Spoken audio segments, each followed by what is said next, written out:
আপা, আপনি যখন টিভির পর্দায় জাতির সামনে ইসলামের নিষিদ্ধ বিষয় নিয়ে জ্ঞান দিচ্ছেন, তখন কি আপনি জাতিকে গাইড বা পথ দেখাচ্ছেন না? নেতৃত্ব দেওয়া মানেই কি কেবল চেয়ারে বসে থাকা? মানুষকে কোনো বিষয়ে দিশা দেওয়াও এক প্রকার নেতৃত্ব। যদি ইসলামে নারী নেতৃত্ব একদমই হারাম হয়, তবে নারী বিষয়ক সম্পাদক পদটি তো একজন পুরুষের হওয়া উচিত ছিল। নারী কি শুধু নারীর নেতৃত্বই দেবে? আপনার ভাষায় নারী শুধু পুরুষের অধীনে থাকার কথা। তাহলে আপনার উপরে কোনো পুরুষ বসিয়ে দিলেই তো আপনি নিরাপদ থাকতেন। আপনি নিজেই কেন নেত্রী সেজে বয়ান দিচ্ছেন? ব্যক্তিগত আক্রমণ নয়, বরং নীতিগত প্রশ্ন হিসেবেই আমি এই প্রশ্নটি রাখছি। আপনার দলের নাম জামায়াতে ইসলামী।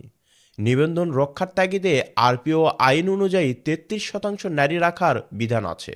আপনাদের মতো রাজনৈতিক দলের নেতাকর্মীরা যদি আরপিওর লিঙ্গ সমতার আইন মনে প্রাণে ঘৃণা করেন, তবে সেই দলের নিবন্ধন নিয়ে নির্বাচন কমিশনার এই নীরবতা আমাদের শঙ্কিত করে না?